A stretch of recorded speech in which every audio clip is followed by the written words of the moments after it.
Another round of applause for Tia and Jeff, please.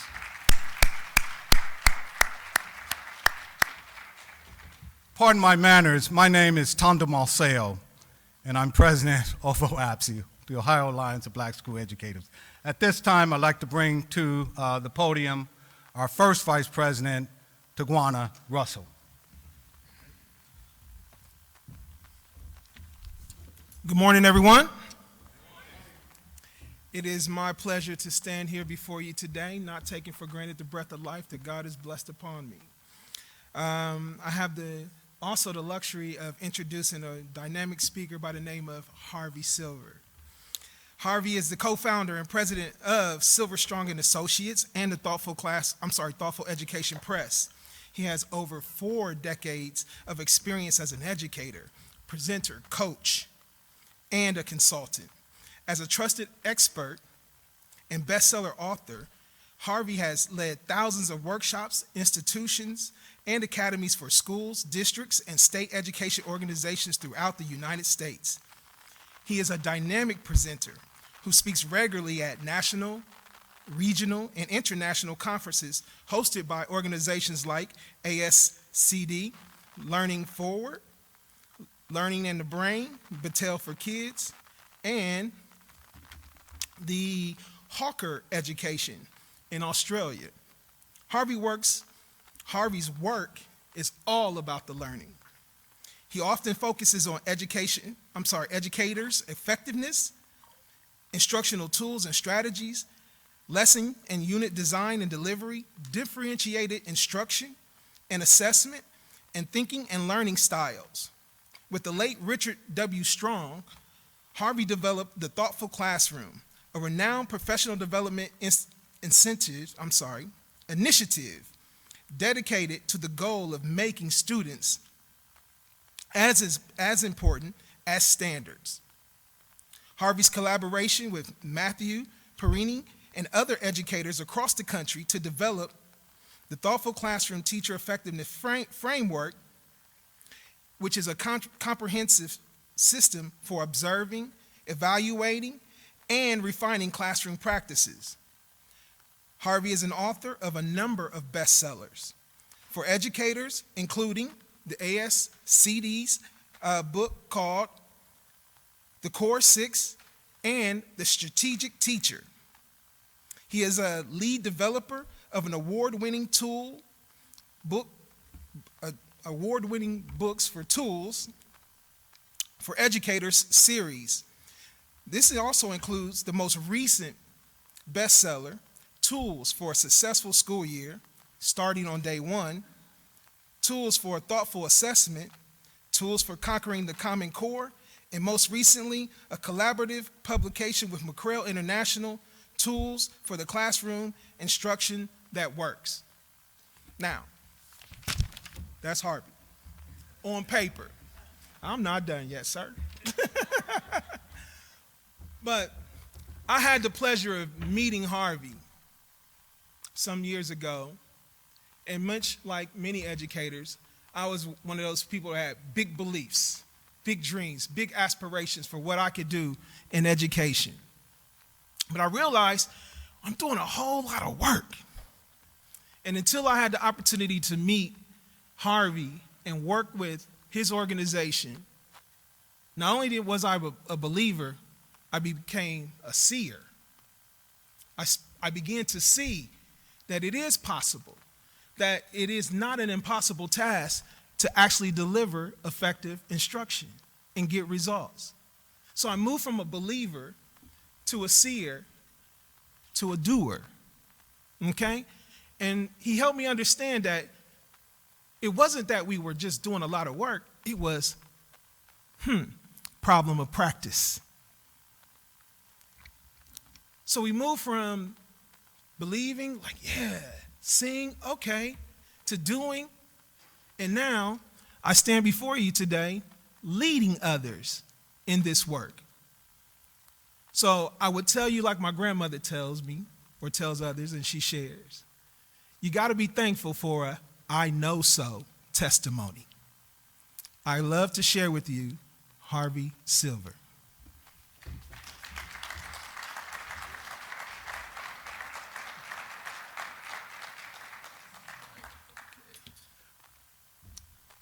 It's a shame that Tia just left, but let's give Tia another hand. Tia represents what I call the 3 C's. One is confidence, to stand up in front of an audience and play the way she played. The other thing is competence. It was so clear, the quality of her notes, of her strings, and how well they rung out among the audience. I mean, not touched my brain, but touched my heart. It's the pride that we take in the achievement of our children. And it was just wonderful, so thank you again. Okay, one of the things that, let me invite, for some of you who are sitting in what I might call North Dakota, far away from someone else, I invite you, you'll get more out of this presentation if you sit next to someone. So just take a moment and introduce yourself, tell your position, and talk to someone who you don't know for a moment. So take a moment of that, to do that. Move closer.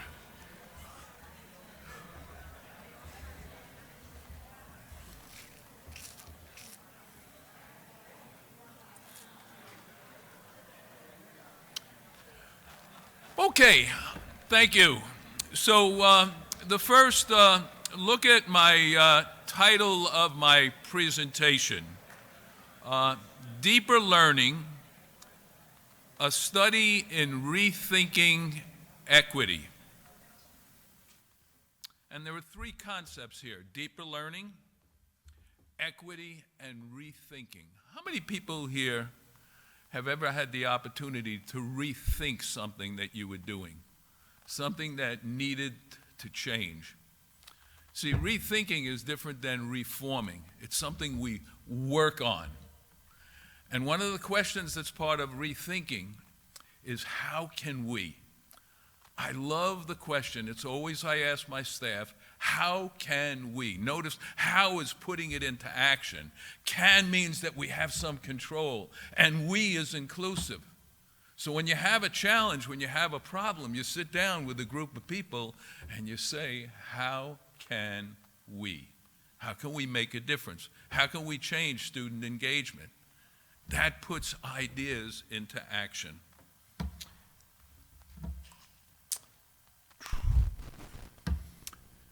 I've been doing this for over 50 years. That's a long time. And I don't think there are few people who've sat in as many classrooms as I have. And I've watched this miracle of what happens when teachers truly engage students in their learning. And you see the impact it has, not only on their facial expression, but their mind, and developing what I call those 3 C's. And that's why, as an appreciation for what it means to be a teacher, I decided a long time ago that when I signed my name, I would sign my name T.R. Harvey F. Silver. So my driver's license, my credit cards, they say T.R. And it often confuses people. Unfortunately, I'm admitting this, but I was stopped for driving faster than I should. And I showed the officer my driver's license, and he saw the TR. And he was very confused because he said, "Father, next time drive a little bit slower." And I just moved on. So I thought that was pretty good. But you ever get to notice that lawyers and doctors get to put initials in front of their names? You see, I think America's educators, teachers, principals, everyone who works in schools ought to put TR on our names. I think our communities ought to know, today more than ever before, who our teachers are and what we do. And I truly believe that America will never get the schools that they deserve or they want until they pay the same respect for their teachers as their lawyers or their doctors. So I need you to applaud for that. I have to let this audience know exactly what you have to do. How do you behave as a thoughtful audience? So I prefer Teacher Harvey. Now, this is a personal story, and I hope it has some impact about rethinking. I want you to rethink. How many people here have been to a conference where you heard something and it made you rethink what you were doing? See, that's the power of this conference. I want everybody to put your rethink glasses on and say, what is it that I'm learning? What is it that I'm hearing that might make me rethink, so that when we turn home, how can we make a difference with the students we work with? Well, picture me as a 7th grade student. And my teacher said something like this. And you know the teacher voice, the voice that sometimes teachers use? Harvey, what are you doing? And I said, thinking. And my teacher said, well, stop what you're doing and get back to work. That's interesting. You see, the question that I pose to you to rethink is, do our classrooms invite and nurture student thinking? Think about it. Do they? Are students really engaged in deep thinking? Everybody touch the front of their head. This is that frontal lobe where thinking takes place. Is it being engaged? Is it being challenged? Is it being developed? What kind of environment do you need that supports that kinds of thinking? I think here's something else to think about. This is a cartoon I saw years ago, and it's 2 dogs returning from dog obedience training school. How many people here have a dog at home that they've taken to dog obedience training school? And one dog says to the other, it's always sit, stay, heel. It's never think, innovate, be yourself. You see, how much of instruction is the ideas coming from the text or the teacher and reciting what's already there? Recite. Recite is actually an 11th century teaching technique. You recite what's in the text, as opposed to think, innovate, be yourself. Walk around your school. Look at what's going on in your classrooms. Is thinking taking place? Can you feel it? Can you sense it? Do you see evidence of it? How do we rethink our classroom? And what does thinking have to do with changing our definition of what we mean by equity? Recently, we conducted a survey by asking educators, what one word best describes education in the world during the past 2 years? Think, what would be your adjective? What word would you say? One word. What's the past 2 years since the pandemic? What sticks out? What have we been going through? See if you can figure it out. Tell your neighbor what you think the word is. This was said most often.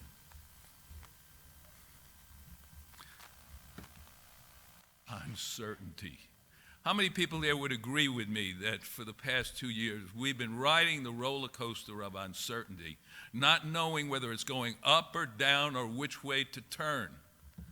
And see, uncertainty, as a French philosopher, Derrida, and he says, for every good thing, there is an equal and opposite thing that has value. And certainly everybody wants a certain amount of certainty in our life. But there's something about uncertainty that's also opportunity. And if we're not seizing carpe diem, the opportunity to address uncertainty in a meaningful way so that we can promote deeper learning, so that we can achieve the goal. Everybody raise your hand as high as you can. Raise your hand as high as you can. Now raise it 6 inches higher. You know what that is? That's an aspiration. An aspiration is always reaching higher than where you are. And we aspire to achieve true equity. And equity is not an outcome. That's a mistake. Equity is not an outcome, but equity is giving equal opportunity to achieve. We're in the 3rd generation of accountability. The first generation was all children can learn, but. And the but was we couldn't expect this student to learn as much as that student because of lack of ability, income, or whatever. And so the but was we needed to discriminate and sort who was in high-level courses and who were not. The second generation was an attempt to achieve equity when we said no child left behind. But unfortunately, it turned out to be going to the test-taking factory. And we had numerous standards. They were vague and voluminous. No one knew exactly what, so the test became the curriculum.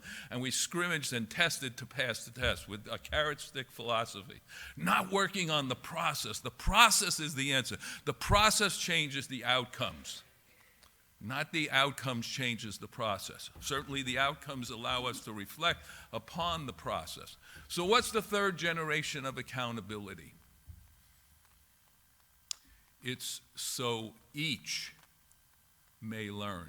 Listen to the word each.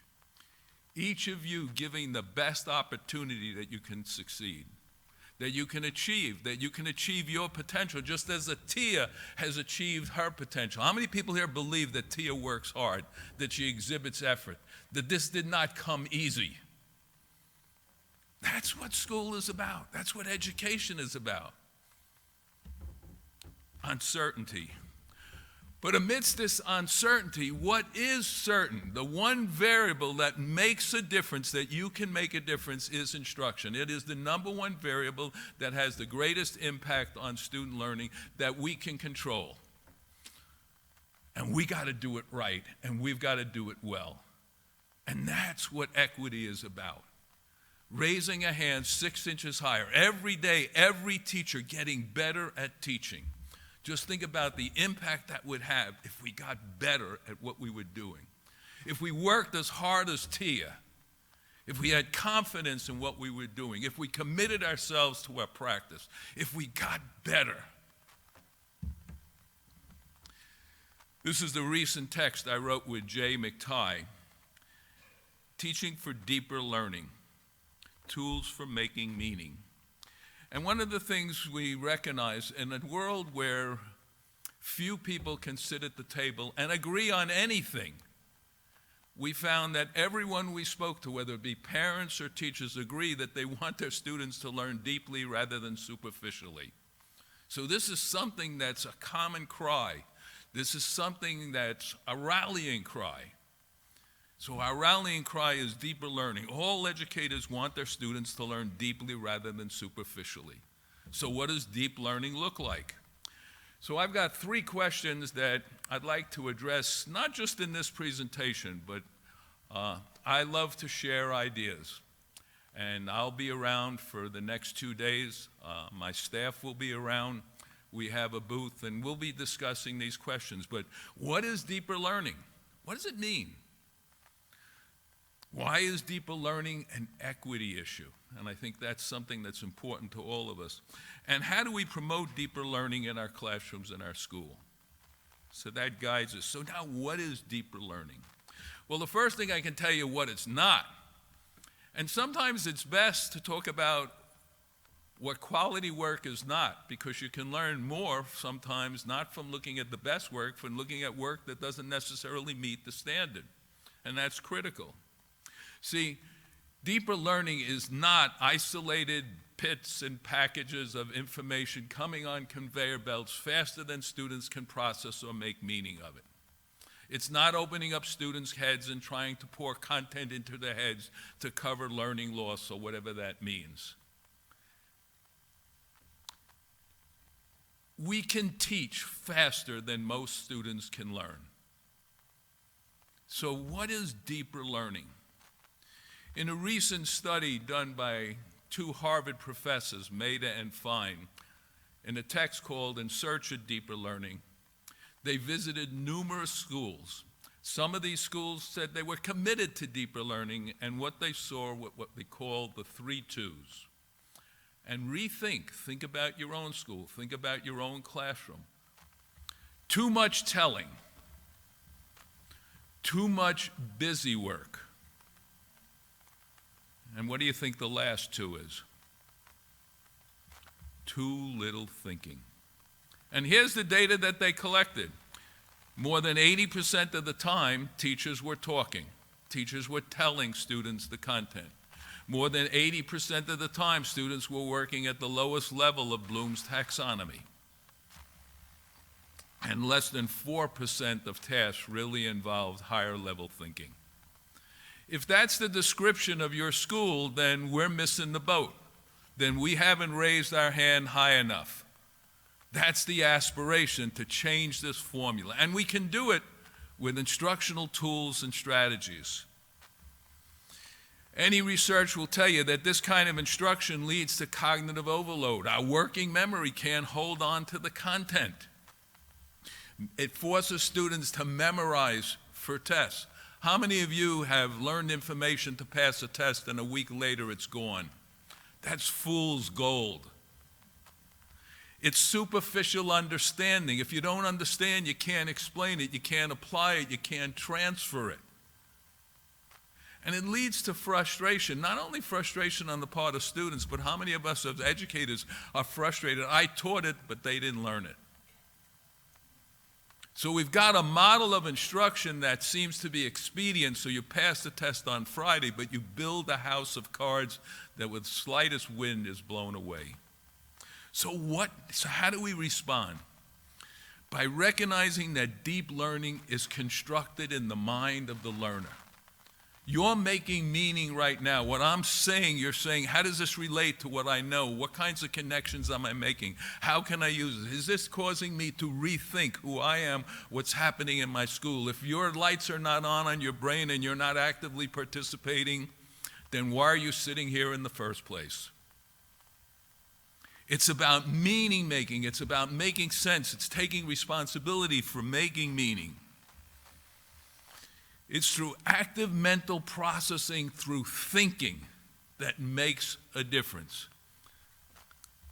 In other words, we have a very simple formula, and that's always been part of the thoughtful classroom. Keep it simple, but make it meaningful, simple and deep. A haiku, 3 little lines, but has powerful meaning for everyday life. Meaning making. See, I can teach it to you, I can tell it to you, but I can't make meaning for you. Understanding takes place in your head. So let's experience, so what we did in Teaching for Deeper Learning, Jay McTighe. How many people here are familiar Understanding by Design, UBD, work of Jay McTighe? We're talking about Jay and I coming together and bringing our ideas together. And we analyzed state assessment tests, we looked at modern learning, etc., and we followed that simple and deep. And what we identified is 7 thinking skills, or categories of thinking skills. This is a hidden curriculum, but it's so powerful, and we need to make it explicit. We need to bring it to the surface. We need to monitor it and assess it and make sure students are aware of it. The ability to conceptualize, to see the big ideas, to move from specific to general. Note making and summarizing. How many of you make notes in your life? Can you imagine what your life would be like if you couldn't make notes? How many of you are making notes right now and deciding what's important and what's relevant and what do I want to keep? Comparing is the doorway to critical thinking. It's the doorway to argument. It's a doorway to making sense. We're born making comparisons. In fact, the first comparison we make is the significant difference between mother and other. That's why an infant cries when it leaves the smell or the touch or the voice of the mother to another. Where mind makes comparison, that's the way we think. So these are 7 skills. Now the beauty of these skills is they have 3 powers. They have triple benefit. 1, they lead to deeper understanding of the content, because I can integrate them in a kindergarten classroom, even in a pre-kindergarten classroom. We can make predictions. We can generate hypotheses about how tall a building we can make before it will fall, as opposed to predictions and hypotheses that might be made in a science class or a mathematics class in high school. But just think about it. We now, see, we have a we. We can make a difference by agreeing on these 7 skills and having tools that we can integrate them into everything we teach, every day, every way, every student. See, it's all about developing these skills, because these skills are a means to learning, but they're an end in themselves because they lead to future learning. You know, a lot of people say we want students to be critical thinkers, creative producers, but this is what it means. It means integrating these thinking skills into the content and you having the tools to do it. These thinking skills lead to real-world success. You use them all the time. It's the things that's the way you make sense of your world, the way you make meaning. They're active engagement, and they require real thinking. It's less busy work when you integrate these thinking skills into the content you're teaching. And so that's always been the focus of the thoughtful classroom. Now, what happens when students are engaged in this kinds of thinking? 3 important things. Listen carefully, because this is something I think you all wish for. How many people here want to enhance retention, for the learning to stick? Boy, if you're not thinking, see, memory is the residue of thought. You can't remember something you haven't thought about. Building understanding. There's a difference between knowing and understanding. How many people here know another person? How many people here are trying to understand the person they know? Isn't it different? But here's the payoff, the ability to transfer and apply what you're learning. This is what assessment needs to look like. But if assessment is only focused on short-term retention, that's fool's gold. So let's get the sensation what I mean by making meaning.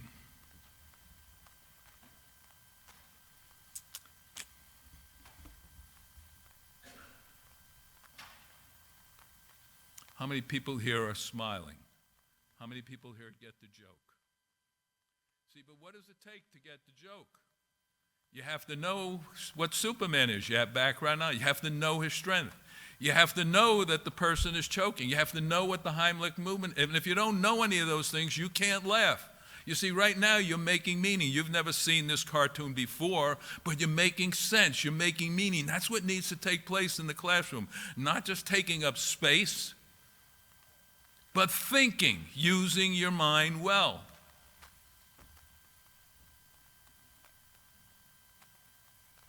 Now, it's interesting, being a boy raised in New York City and living in an apartment building on the 6th floor, 6 people in 3.5 rooms, I couldn't get this joke. Because frankly, I didn't understand what cow tipping was. But for some people who do, hey, that's pretty funny. Background knowledge isn't critical. You need to have knowledge in order to think. So here's an example of a tool. And I just want you to think about if every teacher in your school used just this tool. But this is just one of many tools, and if you come and visit our booth, we'll show you, lots of tools that you can use. But it's adding up the facts. It's maybe moving from specific to general. It's saying big ideas. It's conceptualizing, which is such a critical skill, seeing the big ideas. So I'm sure everybody knows something about Harriet Tubman, the Black Moses who escaped bondage, but then returned to help her fellow enslaved people seek freedom, taking tremendous risks on her own and others. She followed the stars as well as the moss on the back of trees. Rosa Parks, she had enough. She would not move to the back of the bus. Really, literally, the Birmingham March, as well as the beginning of the Civil Rights Movement. Ruby Bridges, a 6-year-old, born the day that the Brown decision in Topeka, Kansas was signed by the Supreme Court. And Ruby was the first to integrate the schools in Louisiana. She was sent to school with 4 marshals. She was the only student, and no other student would enter a classroom. She had 1 teacher for an entire year. So the question is, you see, from specific to general, what's the big idea? That's what you need to ask the students. What's the big idea? See, that's inference. That's making an inference. That's what the mind needs to do well. That's what good thinking is. Can you go from the specific to the general? It's the question that students have most challenged on state assessment tests, is the inference. So what's the big idea? What would you say? If you had to write a sentence, if you had to make a claim, what connects these 3 people? What would you say? Here's what a group of middle school students said. Black females have played a significant role in creating social change. And now we can look at those three and find evidence to support that claim. But here's what another team said. Each generation owes a debt and has a responsibility to the previous generation. Now notice this group of students recognize that in order to make progress, you need to stand on the shoulders of others. And that's a little bit different than the first one, which was more concrete. Here's another group of students. The torch of progress is passed from generation to generation. So notice this group of students were able to think metaphorically. So each response is a little bit different, but it's a big idea, and that's the way big ideas are expressed. Think about what students are learning. Think about if we practice this day in, day out. What's the big idea? What's the details? And I love this one. For some people, the words "I can't" are not part of their vocabulary. You see, now the teacher says, look at this, see, if we acquired knowledge, we're developing an understanding of who these people are, a big idea, we can connect the facts and details. See, that's deeper learning. But then the teacher says, can you transfer that? Who else belongs in this group? Who would you put in this group, and what evidence would you use to support it? Love to hear you thinking. Don't have the time. But who belongs? And here's what students said. Kamala Harris. Ketanji Brown. And they could give evidence to support it. Who else do you think is on the students' list? Malala Yousafzai. It wasn't just Americans or black women. They opened up the perspective to wider. That's transferring ideas. How many people here know Bree Newsom Bass? She's the young lady who climbed 50 feet in the air to pull down the Confederate flag in South Carolina under the threat of being electrocuted because they were going to tase that metal pole, and she had never climbed before. But she felt that she had to do it, and the flag never was again put in front of the South Carolina State House, where it belonged in the museum. John Lewis, good trouble. You see what it means to transfer the learning rather than just learn about Martin Luther King's speech but not be able to transfer it and not be able to apply it? This is an example of deeper learning. You know it, you understand it, you can apply it, you can transfer it. And just to show you, this is an article, that students were reading about pioneers. What's the big idea? See, if you can't figure out the big idea, then you're not going to do well, frankly, on the Ohio Reading Assessment Test. You can develop understanding. But students said, pioneers faced many hardships in the settlement of the West. And that's going to be on the state assessment test. There's going to be 5 main ideas, and they have to pick the one that best fits the evidence in the text. That's thinking, using your mind well. But then the teacher goes further. See, deeper learning is not stopping here. Because what you do, pioneers settled the West and faced hardship. Pioneers face hardship. Here's 4 pioneers. Identify what hardship they faced. Well, I hope you've got a taste. I better not leave this because I hope you've got a taste. But let me tell you, I had a slide here in the presentation. I'm not going to look to find it, but how many people here have seen Fiddler on the Roof? And certainly, yes, it's about my culture. How many people here were raised with any virtues? I was raised with 2 virtues, guilt and terror.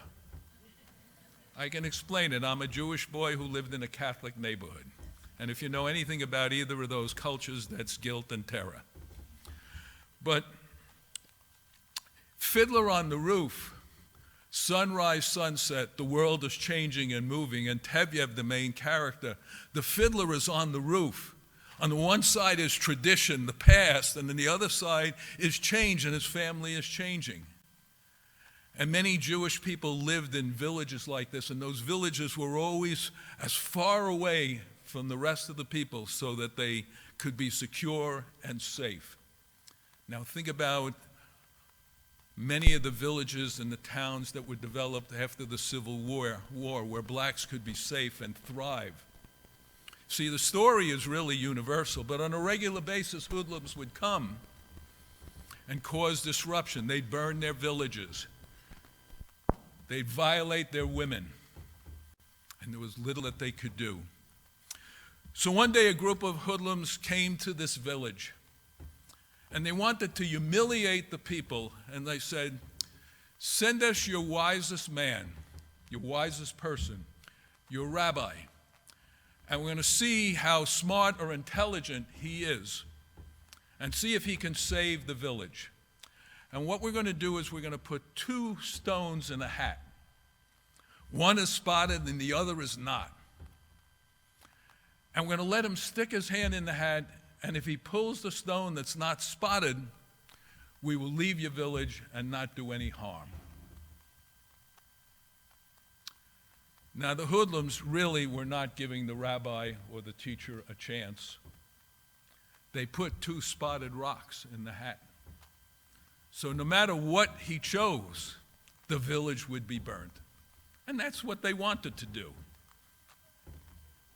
But the rabbi was smart enough to know that the hoodlums would not really give him a choice, and that there were the 2 spotted rocks in the hat.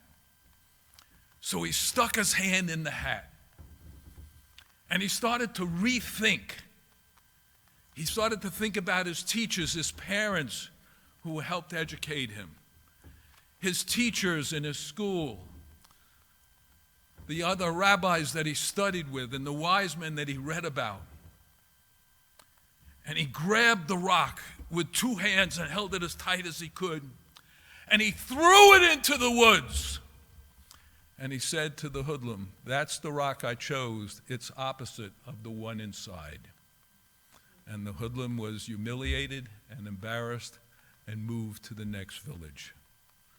You see, from this story I've learned that I can control my destiny, that I can stick my hand in the hat. There always is a way. I know there are many challenges since COVID, and I know being a teacher and being an educator today is more challenging than ever before. But we are the people who make a difference. We are the people who are TRs. Please make a difference. Our children, like Tia, are worth it. Thank you very much.